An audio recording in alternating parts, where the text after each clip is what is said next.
Hi friends, పల్లి నువ్వుల లడ్డు ఎలా ప్రిపేర్ చేసుకోవాలో చూసేయండి. ఈ లడ్డు తినడం వల్ల హెల్త్‌కి చాలా మంచిది. చాలా బెనిఫిట్స్ ఉన్నాయన్నమాట.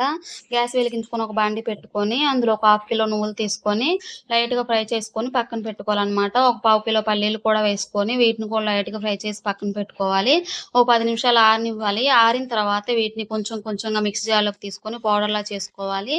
ఒక 400 గ్రామ్స్ బెల్లాన్ని తుడుము పట్టి పక్కన పెట్టుకోవాలి. ఈ తుడుము పట్టిన బెల్లాన్ని అలాగే పల్లి, నువ్వుల పౌడర్‌ని కూడా రెండిటిని కలిపేసి మళ్ళీ మెత్తగా పౌడర్‌లా చేసుకోవాలనమాట. ఇది పౌడర్‌లా చేసుకున్న వెంటనే కొంచెం వేడిగా ఉంటుంది. వేడిగా ఉన్నప్పుడే లడ్డూలు చుట్టుకుంటే చాలా బాగొస్తాయి. టేస్ట్ కూడా చాలా బావుంటుంది. హెల్త్‌కి కూడా చాలా మంచిదనమాట. ఇవి తినడం వల్ల మోకాళ్ళ నొప్పులున్న వాళ్ళకి మోకాళ్ళ నొప్పులు తగ్గుతాయి. అలాగే చిన్న పిల్లలకి ఎముకలు చాలా దృఢంగా తయారవుతాయన్నమాట.